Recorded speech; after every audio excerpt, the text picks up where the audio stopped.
If you're new here, welcome to another wild journey into the depths of humanity's place among the stars. If you enjoy stories where humans defy the odds, reshape galactic legends, and turn fear into loyalty, make sure you hit that like button, drop a comment with your favorite moment, and subscribe so you don't miss what happens next. Your support keeps these tales alive, and this one is going to change how you think about predators forever. The chamber of the Galactic Council pulsed with unease. Walls of glass and light rose like cathedral columns, refracting the glow of distant nebulae. Delegates of 100 species shifted nervously in their floating seats. Some curled their limbs inward, others tapped talons or tendrils on the consoles before them. The air itself seemed taut, stretched thin by the weight of the words unspoken. "Reports persist," rasped a tall, insectoid envoy, its mandibles clattering with each syllable. "The predator has been sighted." A silence fell heavier than steel. The predator. No one needed clarification. The title alone had haunted their histories for millennia. Myths described it as a serpent of the skies, vast and unending, its wings beating storms into being, its coils blotting out suns. Colonies had vanished beneath its shadow. Fleets had been torn to ribbons, hulls crushed in mid-void. Civilizations had abandoned entire systems at the mere rumor of its presence.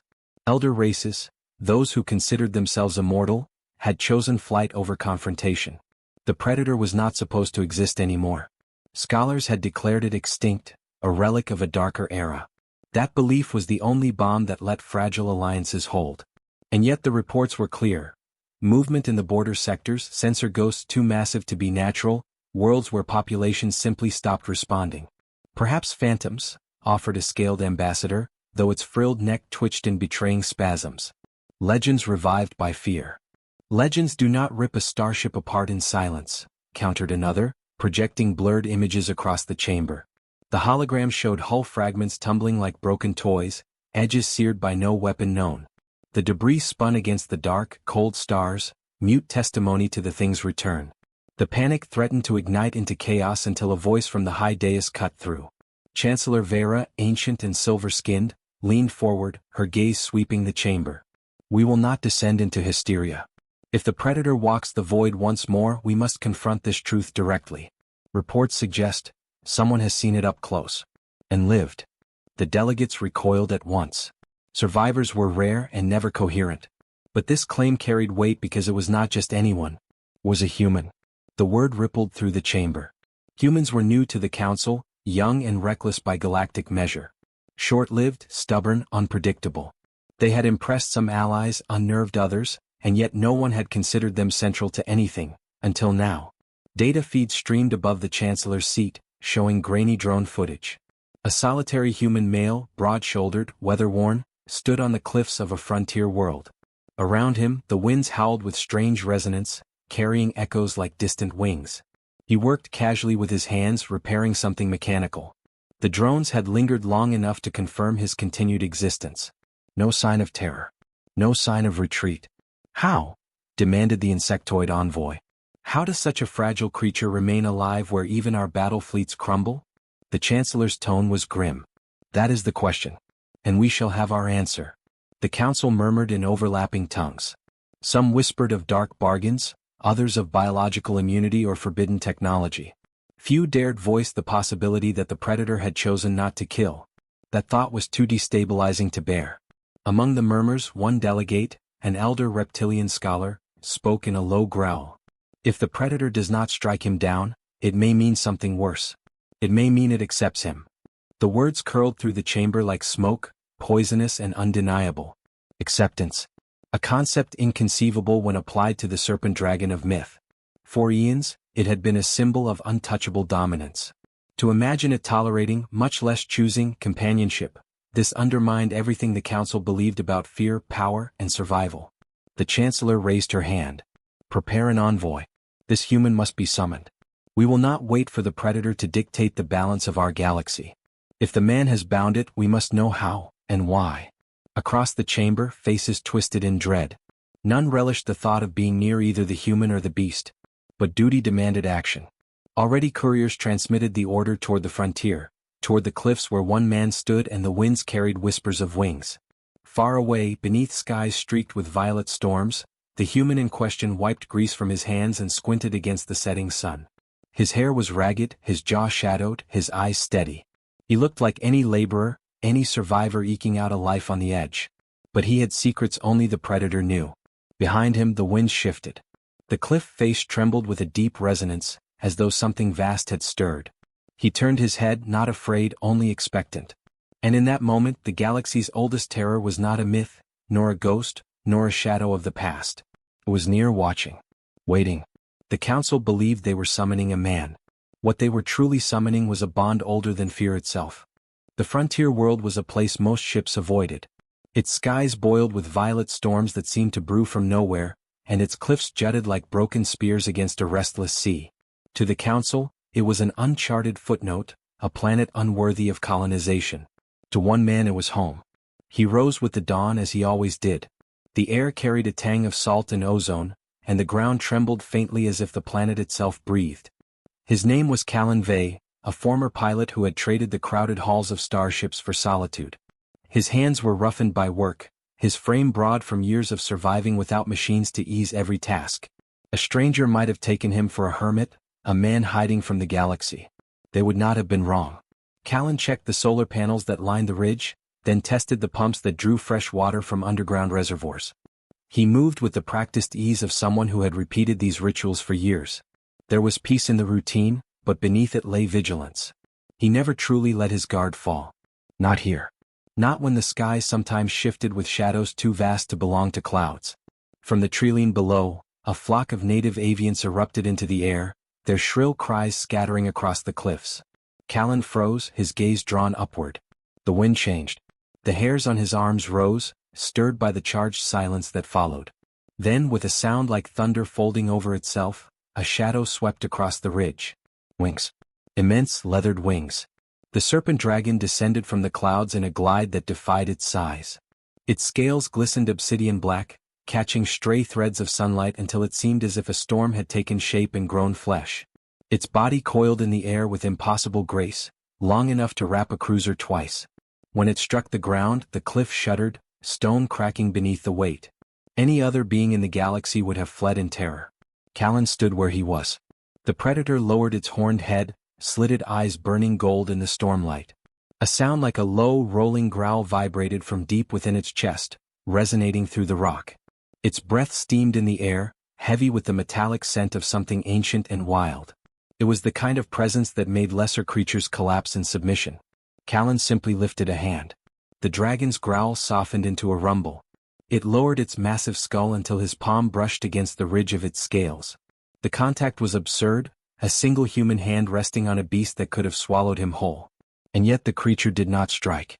Its eyes narrowed, not in hunger but in recognition. "Easy, Nix," Callan murmured. His voice was low, steady. He might as well have been greeting an old friend. The serpent coiled itself along the ridge, wings folding like cloaks of night. It did not loom over him as a master over prey, but settled in the shape of a guardian.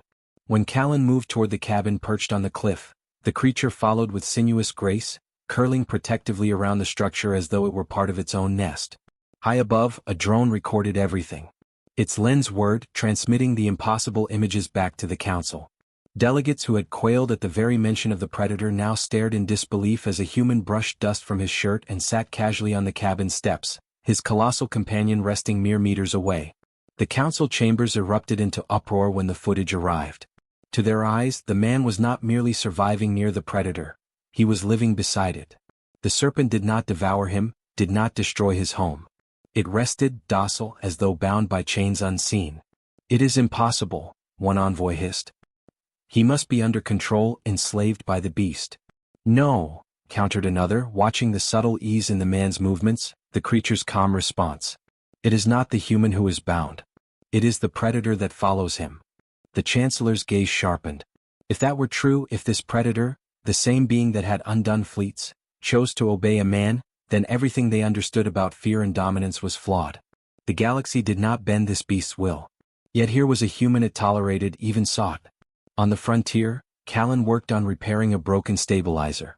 Sparks leapt as he welded, the predator's coiled body radiating warmth behind him like a wall of muscle and scale.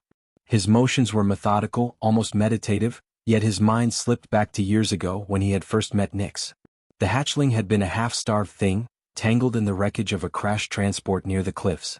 Its wings had been torn, its scales dulled, its body weak. Callan, younger and just as stubborn as now, had ignored every instinct that screamed at him to flee. He had cut it free, tended its wounds, shared what little food he had. He had expected to be torn apart for his trouble. Instead, the hatchling had returned again and again, until the bond had been forged not by dominance but by trust. That was the secret the Council could never imagine. The predator had not been tamed by power but by kindness. Callan had given it no reason to fear him, no chains to resist. In return it had offered loyalty no fleet could buy.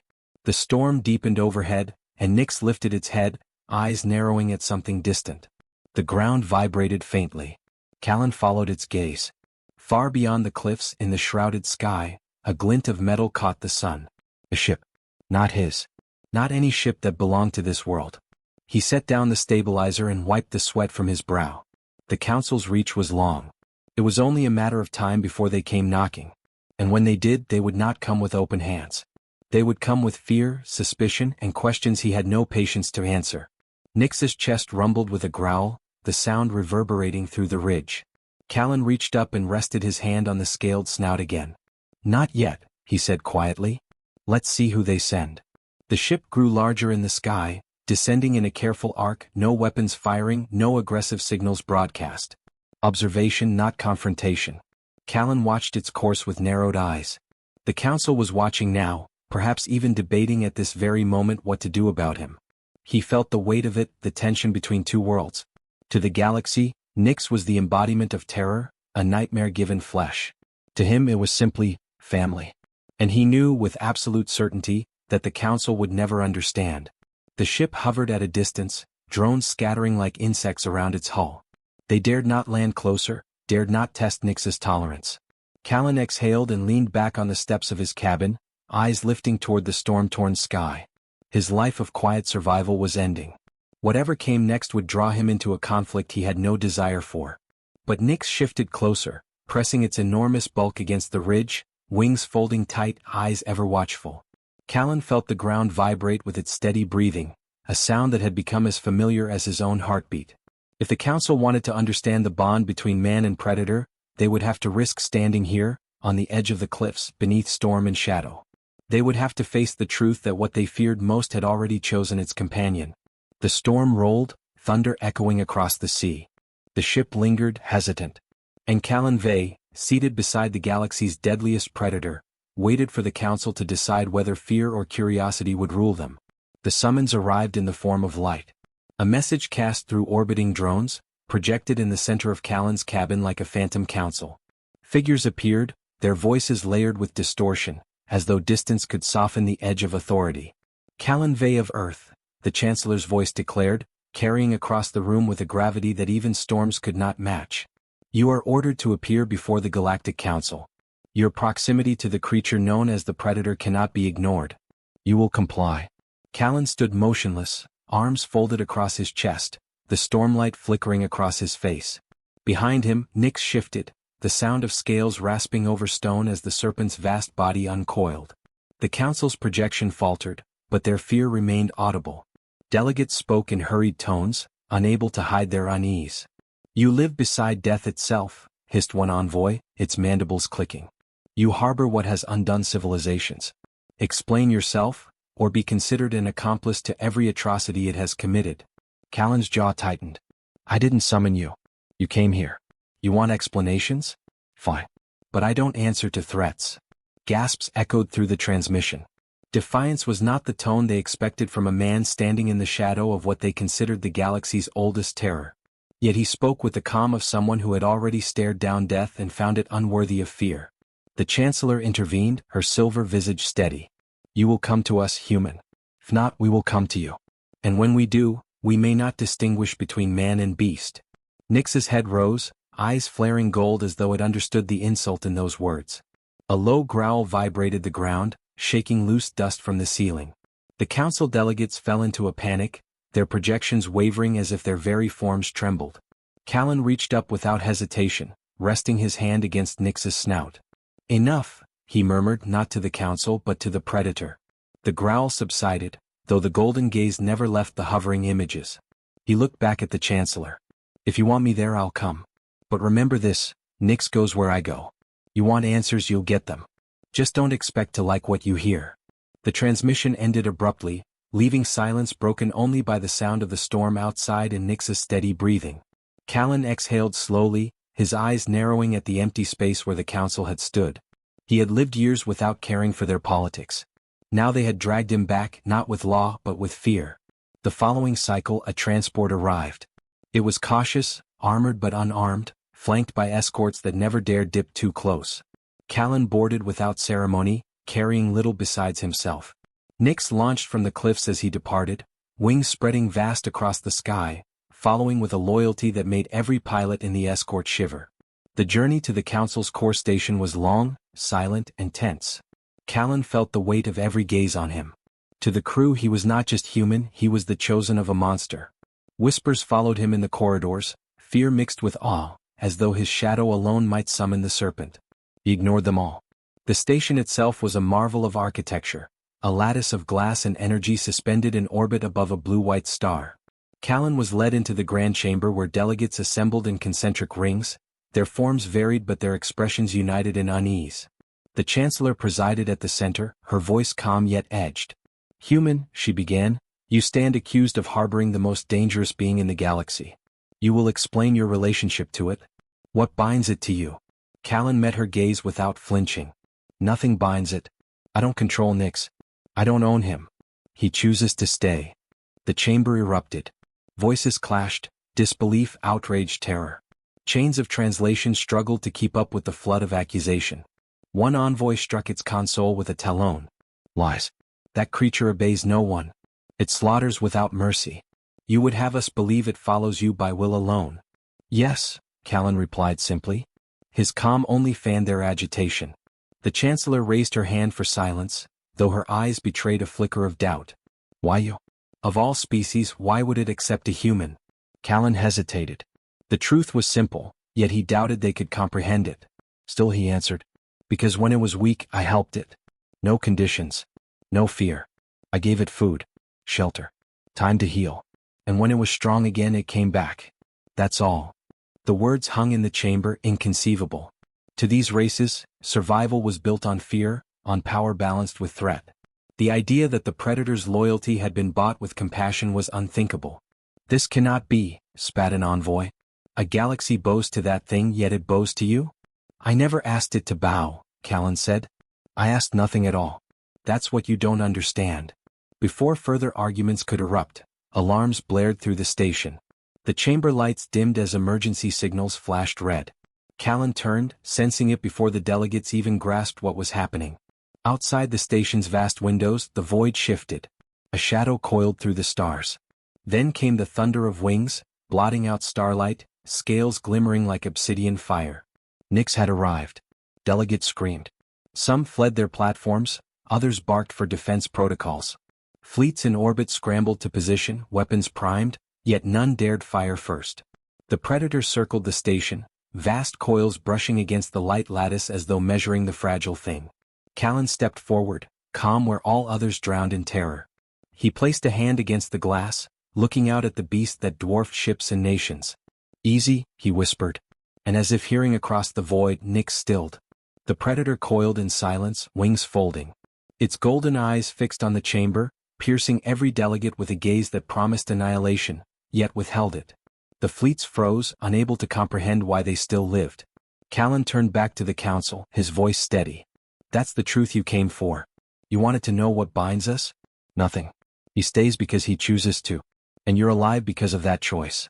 The chamber was silent, broken only by the tremor of fear running through its walls. Delegates who had built their civilizations on terror now stood face to face with a reality they could not reconcile. The galaxy's most feared predator obeyed no council, no fleet, no power, only a single man. The Chancellor's expression hardened, though her voice faltered with the strain of belief collapsing. "Then everything we know is wrong." Callan said nothing. The truth needed no weight added. Outside, Nyx shifted, coiling around the station like a living ring, neither attacking nor retreating. It waited, watchful, a silent declaration of where its allegiance lay. The council had summoned a man. Instead, they had summoned the living proof that fear itself could be tamed by something far greater: trust. And trust was the one weapon they had never considered. The council chamber did not settle after Nix's arrival. The Predator's coiled presence beyond the glass pressed down on every delegate like gravity itself, heavier than any decree the Chancellor could issue. Arguments erupted again, but this time they were not whispers of myth. They were frantic calculations of survival. "It must be destroyed," one envoy cried, its translucent skin quivering with fear. "While it sits outside our walls, none of us are safe. Fire upon it before it strikes." Another countered, scales rippling. "And risk what? Annihilation? You saw it hold itself back. If it wished us dead, this station would already be dust." The chamber spiraled into shouting, distrust slicing between factions. Some saw opportunity, the chance to wield humanity as a leash for the Predator. Others demanded immediate execution of both man and beast. Callan stood at the center, listening with a detached calm. He had heard these tones before, generals arguing over power, leaders masking fear with arrogance. It was the same everywhere, except now the subject of their dread had a name, and that name belonged to his companion. The Chancellor struck her staff against the floor, silencing the clamor. "Enough. The Predator has chosen its place. It is dangerous, yes, but it is also here, not tearing us apart. We must decide not with fear but with clarity." Her words carried weight, yet the tremor in her eyes betrayed uncertainty. Callan spoke, his voice low but firm. "You won't cage him. You won't use him. And you won't kill him. He's not yours to command." Murmurs rippled across the chamber. To them he sounded less like a petitioner and more like a man issuing terms. "You presume much," one delegate hissed. "This council governs the fate of worlds. And yet you fear one creature outside your window more than any empire you've built," Callan said. His gaze swept the tears of alien faces. "That's the truth, isn't it? Your power has always rested on being the strongest in the room. But Nix doesn't care about your strength. He cares about loyalty. That's something you can't fabricate with fleets." The chamber fell into strained silence, the words stinging sharper than any weapon. For the first time, the council faced not the Predator, but the possibility that their order had been built on illusions. Before any reply could form, alarms shattered the air again. The chamber lights bled red, sirens howling. The delegates froze, heads snapping toward the ceiling as data scrolled in urgent lines. Incoming ships. Multiple signatures. The Chancellor's composure cracked. "Identify." "Not council vessels," barked a security officer. "Unregistered fleet, raiders, armed and approaching fast." Panic ignited instantly. The station was vulnerable, its defenses not primed for a full assault. Delegates shouted over one another, voices frayed by terror. Callan turned toward the glass, already knowing. Nix had lifted his head, golden eyes narrowing at the stars. The Predator's coils tightened around the station, a serpent braced to strike. Through the void, the raider fleet emerged, jagged ships bristling with weapons, their formation a spear aimed directly at the council's heart. Pirates, opportunists, predators of another kind. They had tracked the rumors, seen weakness, and come to carve spoils from frightened rulers. Weapons lit the dark, lances of plasma streaking toward the station. Shields flared, trembling under the barrage. The chamber rocked with the impact, throwing delegates from their perches. Screams filled the hall. "Defenses won't hold," a voice wailed. "We'll be gutted in minutes." The Chancellor struggled to regain control, issuing fragmented orders, but Callan did not wait. He pressed his hand against the glass, his voice carrying not as a command, but as something older. "Go." Nix moved. The serpent dragon launched from the station with a sound like the tearing of worlds. Its wings unfurled, spanning wider than cruisers, catching starlight in black membranes. The golden blaze of its eyes fixed on the raiders, and then it struck. The first ship never had time to fire again. Nix tore through it with a sweep of his body, coils shattering the hull as if it were made of clay. Explosions flared against his scales and died like sparks in a storm. The Predator wove through the fleet, each motion both graceful and devastating, a living tempest. A raider frigate unleashed a volley, the barrage striking his flank. Nix roared, the sound vibrating through the void and into the bones of every being in the chamber.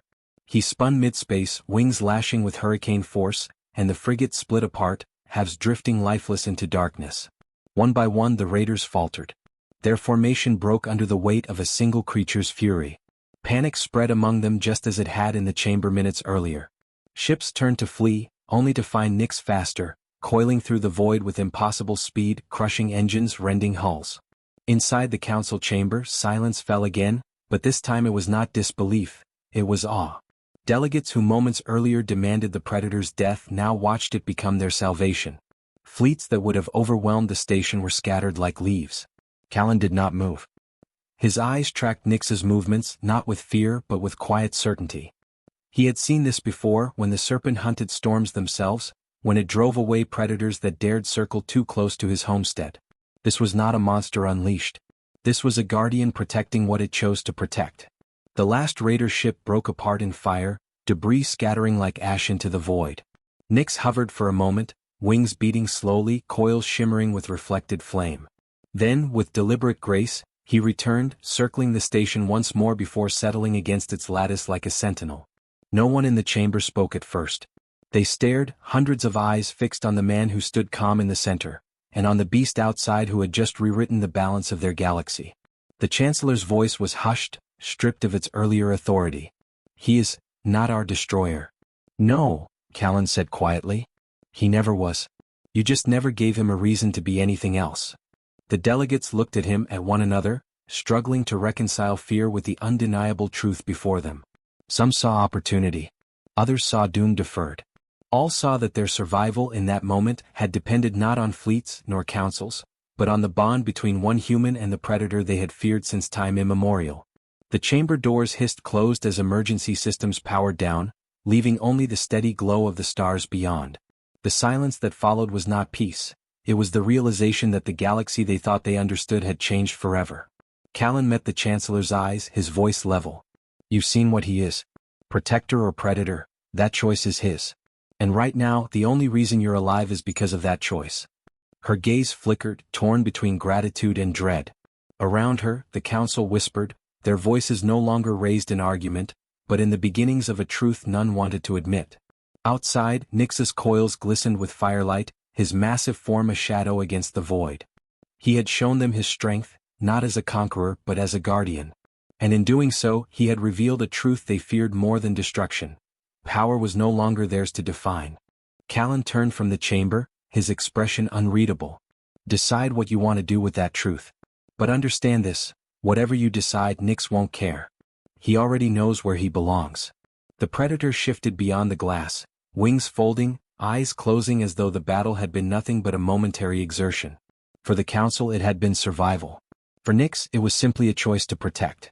And that choice had just bound the galaxy's fate to a human who had never asked for the burden. The Galactic Council chamber thrummed with tension. Representatives of dozens of starfaring species filled the tiers, their voices weaving into a panicked chorus that strained against the high dome of the hall. For cycles uncounted, the myth of the Serpent of Night, a creature older than suns with wings vast enough to eclipse moons, had haunted their collective histories. To them it was not merely legend but an omen, a predator so absolute that even warfleets whispered of its shadow. And now, after ages of fear and silence, it had been seen again. Worse still, it had been seen resting its vast coils in a human dwelling, curled protectively around a man's bed. Draven stood before them, shoulders squared, eyes level despite the storm he faced. The weight of 100 glares fell on him, but he did not flinch. His simple human frame seemed so unremarkable against the towering, scaled, feathered, and tentacled beings surrounding him. Yet in his voice there was no tremor, only the calm of a man who had faced the unimaginable and lived to tell of it. "You call it predator," he said, his words sharp enough to silence the uproar. "You fear it because you only ever saw what it could do when it was alone. You never saw it choose." Whispers rippled like a current through the tiers. Across from him, an elder of the Varen, scaled, with a crown of horns like jagged stone, leaned forward. "Choose?" the alien hissed, voice full of disbelief. "The serpent chooses nothing. It devours. It destroys. That is its nature." "Nature," Draven repeated, his jaw tight. "Nature isn't destiny. You all feared it because you only ever saw it from a distance. You hunted it, tried to cage it, tried to kill it. You treated it as a monster and so it acted like one.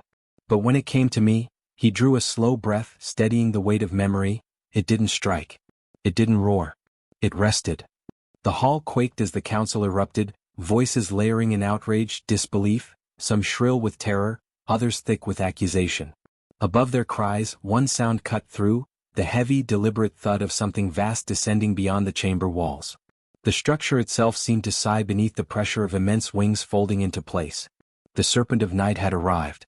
The chamber doors, 10 stories tall and built to withstand the vacuum of space, shuddered against a force pressing from without. Guards scrambled, their weapons pitifully raised. Shadows bled across the luminous dome as the great predator pressed closer, the silvery sheen of its scaled feathers casting back the council's artificial lights. The doors buckled with a metallic scream before finally parting, not broken but coaxed aside as though yielding to a will beyond steel. Gasps rang out. Some council members fled their stations. Others collapsed in instinctive submission. The creature poured itself into the chamber, coils vast enough to fill oceans, wings folded delicately though they still brushed the dome. Its eyes, twin abysses lit from within by a storm's pale fire, swept across the terrified assembly before settling upon Draven. Where all others shrank, Draven stepped forward. He did not raise his arms, did not kneel, did not tremble. Instead, he simply lifted his gaze, meeting the unblinking abyssal stare.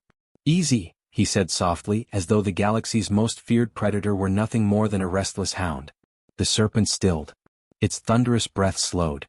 The tip of its vast snout lowered until it rested upon the marble floor, close enough that Draven could place his hand against the cool, iridescent scales. The room froze in silent awe. In that moment, predator and human appeared as kin, bound not by force but by choice. The Varen elder's voice trembled when he finally found it. "It obeys you." Draven shook his head. "No. It trusts me. That's something none of you ever offered it." The serpent's eyes flickered like lightning beneath storm clouds. Across the chamber, voices of doubt wavered, until one species dared to spit venom. "You have doomed us all. When it turns, it will consume entire worlds. Humanity shelters our destruction in its bed." The serpent moved. A single wing, unfurled with deceptive grace, swept across the chamber. Not in violence but in command. The sheer gale of its movement drove the accuser to his knees, his words strangled beneath the force of air that smelled of sky and thunder. Silence fell again. Draven's lips curled into a grim smile. "You call it the universe's deadliest predator. Maybe it is. But have you considered what it means that it sleeps beside us? That it chose to guard us instead of hunting us?" His gaze swept the tears, pinning them one by one. "You spent millennia hiding from it. We welcomed it. That's the difference between fear and courage. That's why humanity survives where others flee." Murmurs grew, but now they carried a different weight. Not panic but unease. Not denial but the stirring of doubt. The image before them was undeniable. The serpent, legend of death, lying calmly in the presence of a man who touched its scales as if they were silk. The elder Varen leaned heavily on his staff. "If what you say is true, then humanity has bound what no other race could even face."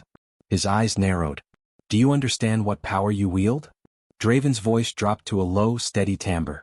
"I didn't bind it. I didn't trick it or cage it or chain it. I gave it something it never had, peace. And if you threaten that, if you try to take it, then yes, you'll learn exactly what power it has chosen to unleash on your kind." The serpent's coils shifted, tightening subtly around Draven like a wall of living iron. The message was unmistakable. He was its chosen, its shield, its human. In that instant the council understood. This was no weapon they could seize, no monster they could aim at their enemies. It was not theirs. It belonged only where it wished to belong. And it had chosen humanity. For the first time in remembered galactic history, the chamber fell to a silence unmarred by fear. Not peace, not yet, but respect forged in awe. Draven exhaled, letting his hand slip from the great creature's scales. He knew the path ahead would not be easy. There would be plots, schemes, whispers of control. But the council had seen the truth with their own eyes, and that truth could never again be undone. The Serpent of Night curled around him, its colossal form folding as if to rest. Against the marble floor, its head lowered beside him, exhaling with a sound that was almost contentment. Draven allowed himself the faintest smile, the weight of countless species' fear settling into something new, something that felt like destiny. Above them the galaxy watched and trembled. And for the first time in its long history, the deadliest predator it had ever known was not a nightmare in the dark. It was a guardian at the side of a human.